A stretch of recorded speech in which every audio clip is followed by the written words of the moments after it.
I'm Jerry Kassar. I'm the chairman of the New York State Conservative Party. I'm joined here by Lee Zeldin, Bobbie Anne Cox, and Senate GOP leader Rob Ortt to discuss the status of reapportionment of the congressional districts in our state. We will each have comments and then take questions. I'm going to ask the press to just direct the questions to whoever they want to answer, as opposed through me, and they'll just take the mic at that point. The Independent Redistricting Commission has been tasked with creating an agreed-upon map that the legislature can review for the purposes of creating, for a second time, this reapportionment cycle, congressional districts. The Conservative Party has been critical of the process that got us here and has maintained that the 26 districts that were created by a special master in 2022 met legal requirements and furthermore were competitive.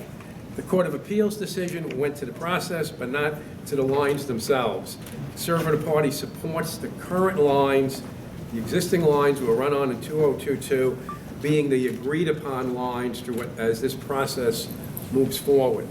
In addition to the issue of fairness and to political parties, all parties, it plays a key role in ballot access. The fact that political parties are able to get their petitions out, understand the orderliness of the structure of what we're doing. And we feel we play a key role in the democratic process in the state of being able to go out and give people congressional candidates. Now, there is a logjam. The commission is creating that logjam, and so is the legislature, by the simple fact that the rate they're going, there's going to be 2 petition periods and 2 primaries. We're not there yet, but we are really, really at the cusp of that being an undeniable reality. 2 primaries, 2 petition periods, and all the confusion that that creates with it. It's really an unnecessary doubling of costs, I might point out, in a state that is very, very tight on money. And I would say to you that voters and the public should understand that that's what we've entered upon. I'm often asked, do we have a map? The simple answer is that we had a map for almost 2 years, a fair map that works. The Conservative Party calls on the commission to adopt the current map. We're not the first people to call on it, and we will not be the last, but we are here today, and we had a pretty big conference, once again to say, we have maps, keep the maps. Anything short of that in itself is a politically motivated effort meant to benefit some New Yorkers while hurting others. With that, I'd like to bring up our first speaker, Bobbie Anne Cox, who's the Executive Director of Stop N.Y Corruption, Stop New York Corruption. Bobbie Anne?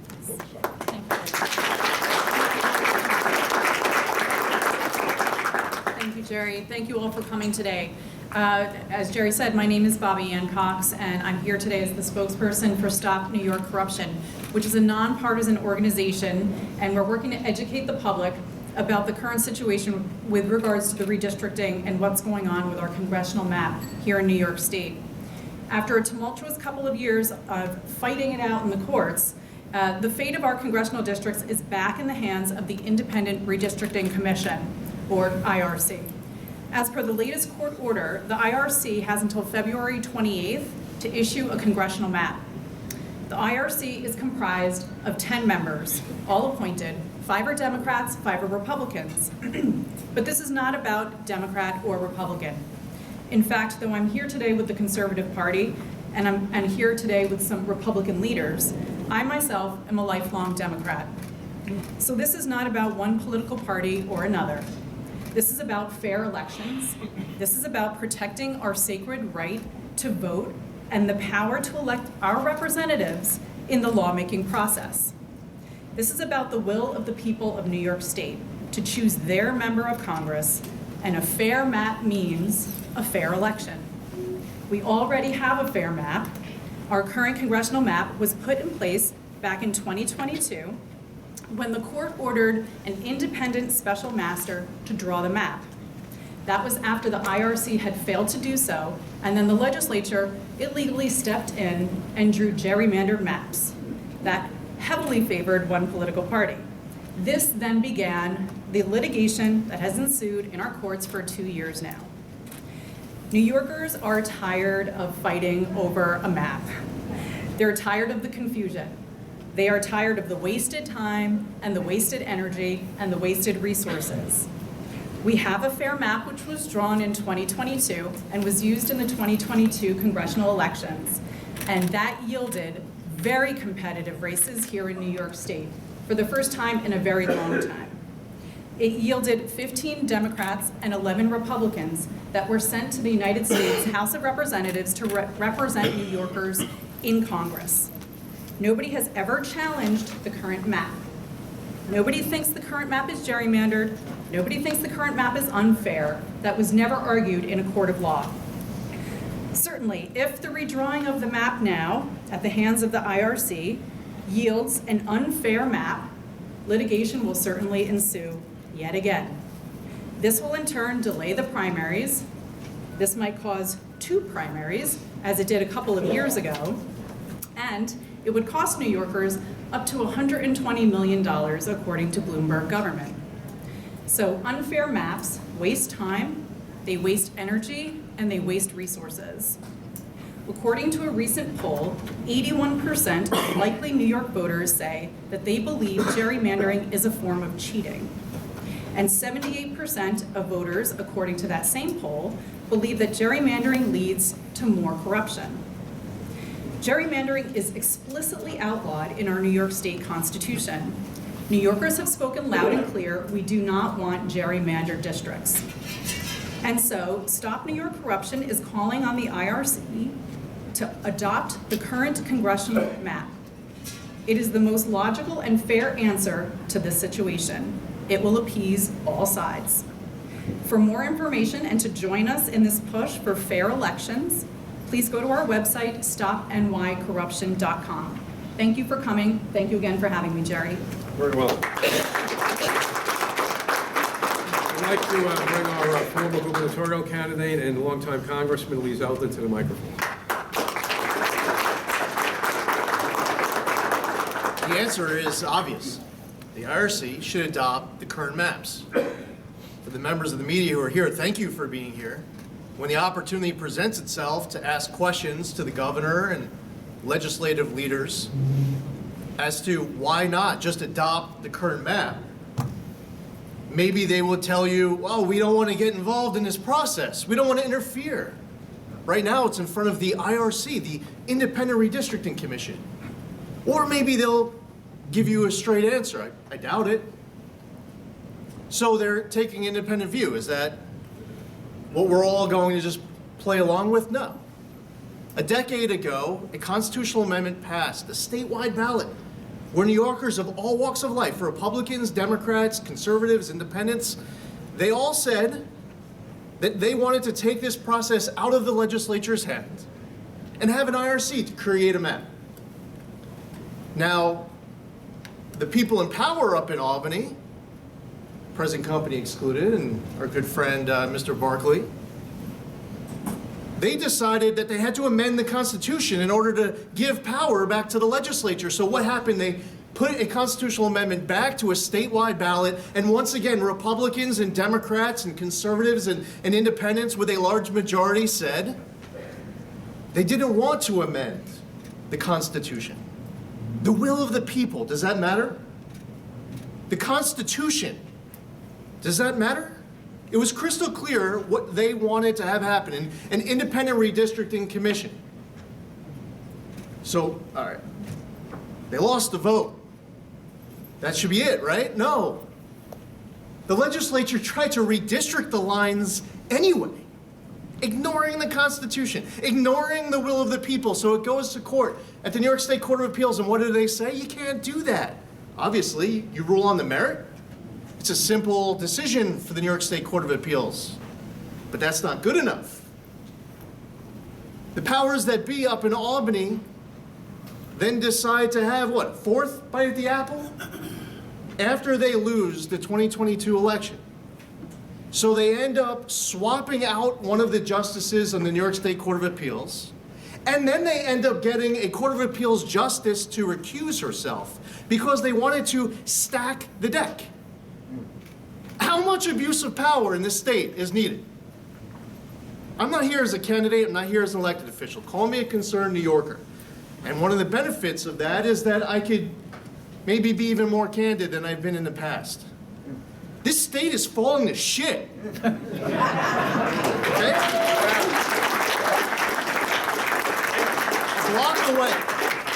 Block away, go to North Pearl Street. You guys are all from Albany. You know what it looked like just a few years ago? You see it inside of cities across this entire state. How much power do you need to give the Democrats in Albany? How much more are they allowed to abuse? How much more erosion of quality of life is okay? With the economy, with safety, the migrant crisis, crime. You saw what happened with NYPD officers who are getting attacked, and then the district attorney of Manhattan did nothing of asking for bail, so they go back out on the street. We have to hold these people in Albany accountable. The amount of abusing power that we are witnessing in this process is something that we all should have zero tolerance for, because our state is dying. And if they don't get held accountable, they will just be emboldened to do this more. And this state will continue going in the wrong direction. The answer is obvious. The IRC should just adopt the current lines. There's all sorts of other issues where the answers are obvious. But that's not why we're here today. We can talk about North Pearl Street and the city of Albany and cities across the state and a migrant crisis and everything else at another time. We're here today to talk about one specific way that these people in power are yet again abusing the privilege, the way that people are violating that oath they take. And concerned New Yorkers of all walks of life are fed up. The answer is simple. The IRC should just adopt the current map. And when you ask the governor and the state legislative leaders, why not? Don't let them get away with saying, oh, it's an independent process. We want to respect that independent process, so therefore I can't give you an opinion.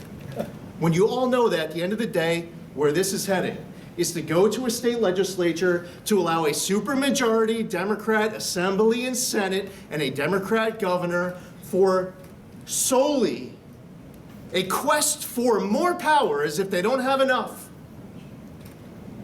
to ignore and violate the Constitution and the will of the people. And quite frankly, for a lot of New Yorkers, they've had enough. For too many New Yorkers, that means leaving the state and not looking back.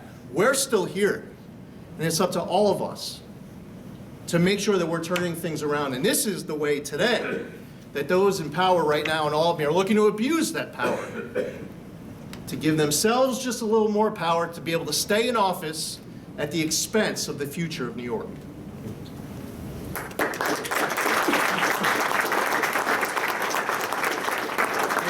I give you the Republican leader of the New York State Senate, Rob Ortt. Tough to follow that up. I want to thank Conservative Chairman Jerry Kassar, certainly my friend and our former gubernatorial candidate Lee Zeldin, who still hasn't lost the fire, hasn't lost the message, hasn't lost the thread. A lot of folks run for governor, and if they don't succeed, they sort of fade away. That has not been the case with Lee Zeldin, and I want to thank him for continuing to stay involved on behalf of New Yorkers. Not on one party or not on one issue, but on behalf of New Yorkers. I want to thank Bobbie Anne Cox for the work that she's done. And as you heard, she's a registered Democrat. Now you're in a room full of conservatives, so you got to be careful of saying that, Bobbie Anne. But she's on the right side on this issue, certainly. I'll just add, this really is about power. Like so many things in this city, it's about power. And who has it? Is it the people of New York, or is it politicians in Albany?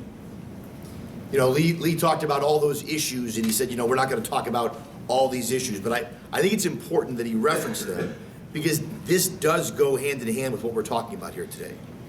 Because what the Democrats have been trying to do for a long time now is essentially take away any recourse for people to make a different decision on the direction of this state.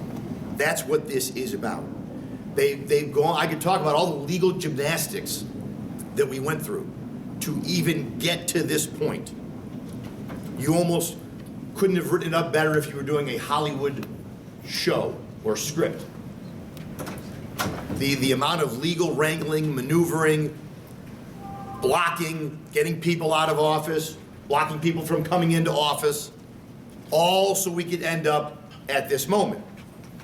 And it's not only about the right of New Yorkers to elect who represents them in Congress, in competitive districts or fair districts, but it's also, if you think about it, it's about potentially the right of New Yorkers to decide who controls Congress. And that is a huge deal, which means has implications far beyond New York. It has implications all over the country. And that is why Democrats have gone to great lengths, shameless lengths, or shameful lengths, to bring us to this point. Because they understand, as they often do, the stakes.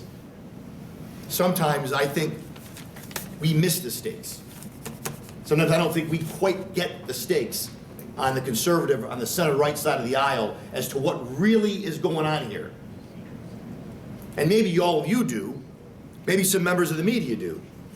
But unfortunately, too many New Yorkers are out there, they're tired, they're working 2 jobs, they're fighting hard to make sure their kids can maybe go to school, after, go to college, maybe they can save enough for retirement, or maybe they're just bailing and they're taking off.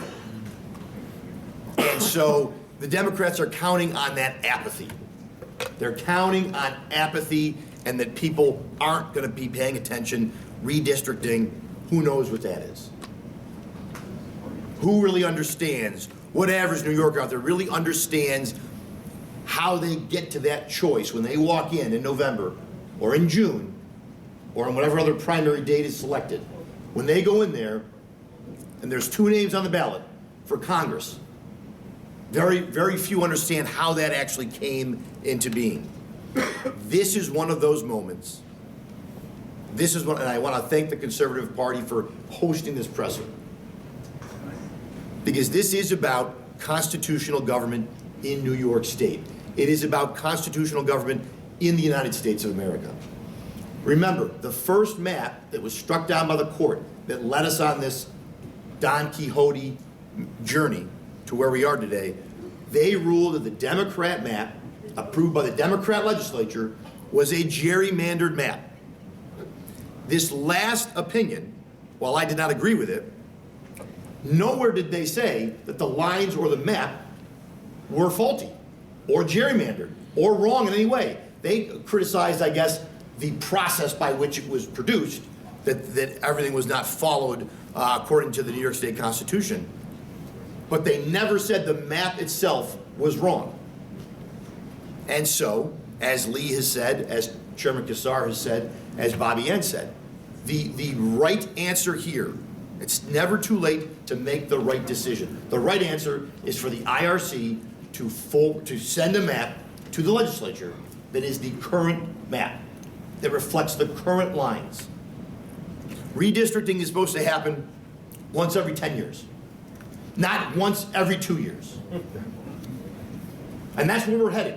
And when I hear my colleagues cross the aisle, they always talk about, of course, they like to throw around democracy. That's their favorite word to throw around, right? Democracy. When someone uses a word a lot, you might want to question whether they actually believe that word. But they like to throw that word around a lot.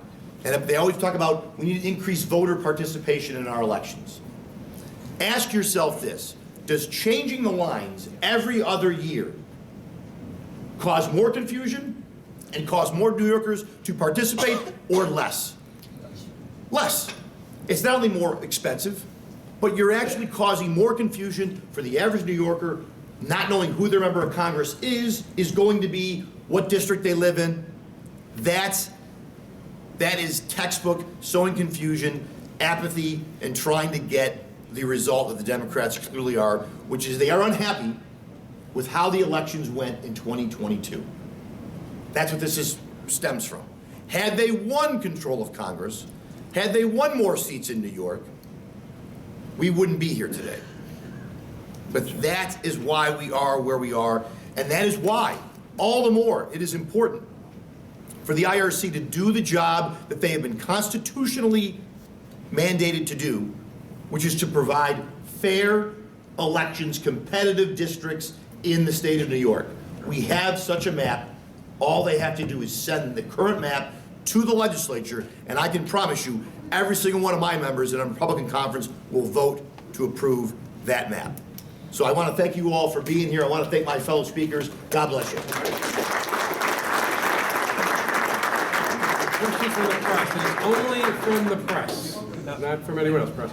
Minority Leader, you've got a couple of members serving on this commission. Have they told you that they plan to support only the current map, or? So those conversations, obviously, I have to be careful. Yes, I have appointees, but I don't know that I can direct them like one-on-one to do that. Obviously, we support the current maps. I suspect our commissioners would support the current maps. They're going to look at that, but I can tell you this, our commissioners, from the beginning, the reason we got here is because the Democratic commissioners never were interested in fair, competitive districts. So yes, we have appointees on there. Will Barkley has an appointee. There's also a fifth member who is not a member of the Republican Party, Conservative Party, I believe, who's on there. They will all, with the co-executive directors, work together to produce a map. But obviously, my opinion and my view on this is being very plain right here today. So have you shared your view, even if you haven't directly? Yes, they understand where I am on this. Okay. Questions? Chairman, Democrats put a lot of money, a lot of legal resources into getting new lines, opening this process back up. So do you think there is, realistically, do you think there is any chance of what you're advocating, keep the current lines in place? Is there any chance of that happening without judicial intervention? Well, it's our hope that the pressures we're applying will result in a logical conclusion inasmuch as they've created a firestorm that has the potential of backfiring. And the reality of politics is that maybe they just simply bit off more than they could chew.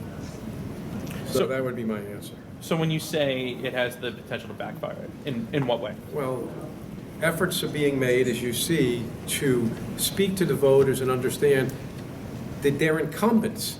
Individuals who last time they voted for or against exist in districts that could put them potentially in a whole different district, which is not really a positive outcome for the average voter who does not really believe that these manifestations are really about what government and politics are all about. It's another plank in a discussion against why people should vote against the people who did this, vote against the Democrats. So, Bobbie Anne, Bobbie Anne, please. Yes, I'm sorry. if the IRC was to send, say, the identical map, and the legislature decided to redraw it, would that, to you, just the act of redrawing it, constitute a need to litigate the issue, or would it have to be substantial? So there is a restriction as to how much the legislature can change a map that is sent to them by the IRC.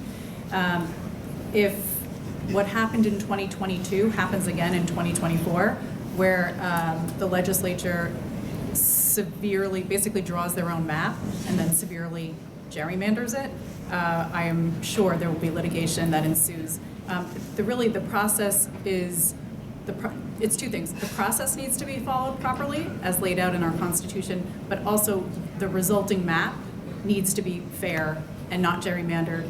And that's why we're saying the simplest and least painful way to avoid all of that is to simply readopt the current map, which was created by a independent special master, right? Somebody who's not even from New York. He was from Pennsylvania. So, and the map that resulted, which is the one we have today, yielded very competitive races in New York State. So if the map, whatever it looks like at the end of this process, that comes out from the IRC, goes to the legislature, and comes out from the legislature is fair, then I don't see the need for litigation if it's fair. If it's not, then yeah, I do see it. What if the IRC was to propose, say, a couple tweaks to district in Syracuse or district in the Hudson Valley, but by and large it's the same map, and the legislature was to adopt that? Yeah, so the overall resulting map would have to be looked at as a whole. If minor changes are made and they're fair, that's one thing. If changes are made and they're not fair, that's a whole other thing, right? So it's a little bit hard to speculate until we see what is the result. Chairman Kassar, I just needed to ask you a quick Were question. you directing it at? To you. Oh, for sure.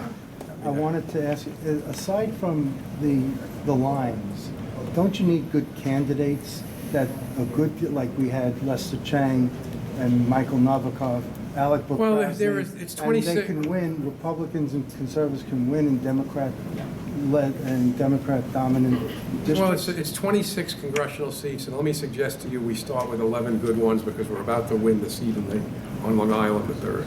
So we start with 11. I know from my room here of party leaders, can't tell you the other 15 are going to all have great candidates in it, but I can tell you they're working pretty hard to cause that. But you're talking about Congress, I'm talking about the Assembly Senate. Well, true, but that's not under the conversation here on reapportionment. That's always an important conversation. I know that the Senate leader, working with the Conservative Party and his team, and Will Barkley's team, we're working closely to get those type of candidates. Look, let me just say this to you. The way the state of New York is, 9 out of 10 people the Republican Conservative parties would run would be better incumbents than what we've got there now. It's just, we got to win elections, but you need a change in the thought process in this state. It is causing people to run away. Chairman, for yourself and anybody else who wants to chime in, do you believe Are you press? Yeah. Oh, I apologize. I didn't pick it up. Do we need to readdress the constitutional language of redistricting? And if so, are there any models you look to? So if it's all right, I would like to really turn that question over to Lee Zeldin. Lee, do you want to play with that? Here's the problem. The people who would be in charge of drafting the next constitutional amendment are the same people who are absolutely obsessed with violating all of the different norms, Court of Appeals decisions, constitutional amendments, statewide votes of the past. It's not like we are able to engage in a back and forth of how their next amendment should look as if you and I are the ones who get to draft it. With all due respect to our Republican leader who's here and Mr. Barkley, at this point, it happens to be a supermajority Democrat Assembly and Senate. And the way that they would approach this process is not one where they'd be in good faith bringing Rob Ortt and Will Barkley into the room and saying, oh, we have to do this right. I look forward to working with you in a bipartisan or nonpartisan basis to make sure we're learning the lessons of the past, because they're the ones who are leading the way and violating whatever's put forth. And quite frankly, if they were to draft the constitutional amendment, it would be drafted in a way to help them be able to abuse the process again in the future. So that's really the problem with saying that we need to amend the Constitution. The Constitution as is better than however they would then seek to amend it. And the last time they tried to amend it, over the last few years, the people of New York, including a whole lot of Democrats, said, we don't like how you're doing this. That's Leader Ortt, this is not about this topic, but on the migrant crisis, so every single member of the state legislature is up for re-election. The governor was up in Syracuse today talking about how Republicans are to blame for the border crisis. You and your colleague in the Assembly sent a letter last week saying that New York should send National Guardsmen. Can you address that? And then also, how do you think the migrant crisis will play in these Democratic elected seats that are up for re-election? Will it give Democrats a problem? So let me unpack. I'll start with the last one. Absolutely, it will give them a problem. And you don't have to say my word for it. if the governor's out there trying to blame Republicans, you know they're concerned about it, right? This is obviously a problem, and it's a problem, let's go right from the top, because President Biden gets the blame for this. He's the president and has done zero. He has literally done nothing. I can't think of a more useless president on this topic in my lifetime. He's done nothing, absolutely nothing, and he's been unwilling at times to even speak to the mayor of New York City or even the governor of New York State on this issue. Two political allies of his, if you would, but on this issue, he has been an absentee landlord all day long. So, and that open borders policy and his changing, when he changed, I think one of his first acts, when he allowed illegal immigrants to stay on this side of the U.S. as opposed to staying in Mexico while their cases were heard, that is why we are where we are, at least, if you could boil it down to one issue. So, yes, this is going to be a huge issue for Democrats this year. Biden's numbers and how voters tie this to him is going to be an issue for Democrats this year. It's going to be an issue in New York State, and I think you're going to see it in a week on Long Island, that it's a huge issue in that special election. Now, to your other point about National Guardsmen. Yeah, the National Guard. So we did that as a show of solidarity with the state of Texas. The state of Texas is trying, they are a border state, much like New York is a border state, obviously different border, and they are simply trying to secure their state's border. The National Guard, the Texas National Guard, and a host of other agencies are under the direction of Governor Greg Abbott, unless those troops are federalized. And he is obviously trying to secure his border. A number of states, I mean, it's got to be over 20 states, maybe over 25, have essentially sent National Guard troops or sent support to the state of Texas. And as someone who spent time on the southern border in 2007, as a member of the New York Army National Guard, I was in Nogales, Arizona. We were down there, not surprisingly, to help the Border Patrol secure the border. This is in 2007 as part of Operation Jumpstart under former President George W. Bush. So there is precedent for National Guard from the state of New York to be on the southern border, assisting our southern border states, Texas or Arizona, what have you. As far as the governor's comments, it's almost laughable that the governor would blame Republicans for this. Here's what I know. Just the other day, a New York City police officer was assaulted by multiple individuals here illegally. These individuals have broken several laws, and U.S. Attorney, or Manhattan DA, Alvin Bragg, let them out. He let them out, and this is a result. This is cashless bail. This is all the pro-criminal policies converging with the open borders and sanctuary cities policies.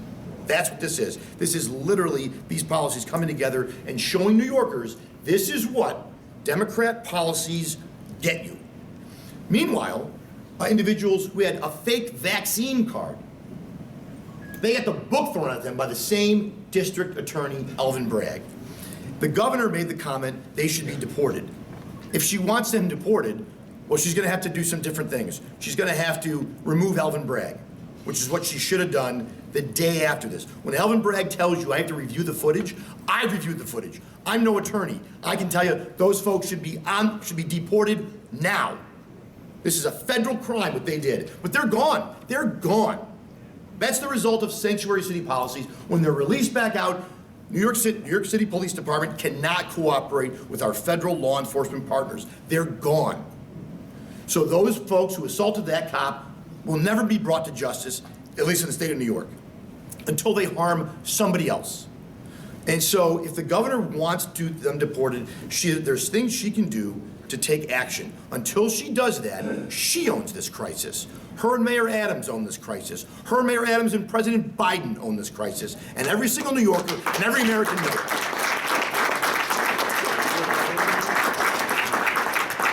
I'm kind of limited to one more question. We're going off schedule with this lunch. Yes. Yeah, should this go back to the legislature, just for anybody who wants to answer? Do you feel that the 2% rule provides kind of the protection that it's intended to? Just say that again, I apologize. For anybody who wants to answer, should this go back to the legislature? Do you feel that the 2% rule provides the protection that it's intended to provide when it comes to altering those lines? I do, and I mean, let's bring Senator Ortt up, but I do believe that 2% would provide protection, but frankly speaking, the real protection is that you shouldn't be doing this every couple of years. It's done. So. Yeah, I would concur. So the 2% deviation is obviously meant to keep communities together. There's a reason it's there, and it's so it is if it's done as intended. The problem is all these things we're talking about. And Lee hit it on the head when he talked about your question. You can manipulate all these things if you want to. You can abide by the wording and the spirit of the law, or you can sort of make up your own what you think it means. But obviously the 2% deviation is pretty clear.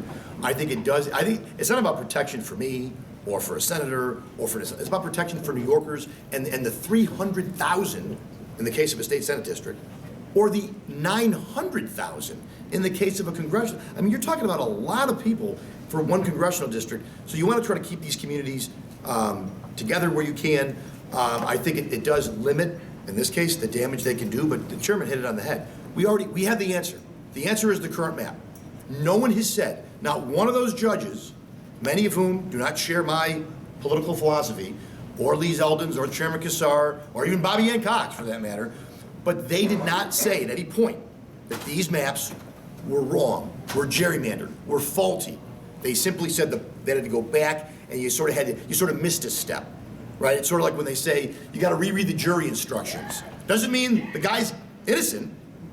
It just means that the jury instructions were bad. You got to go back and do it again, and you might come to the same verdict. That's what should happen here. We should come to the same verdict. This is a good map. This is a fair map for the people in New York, but it's got to go from the IRC to the state legislature for that to happen. Thank you, everybody.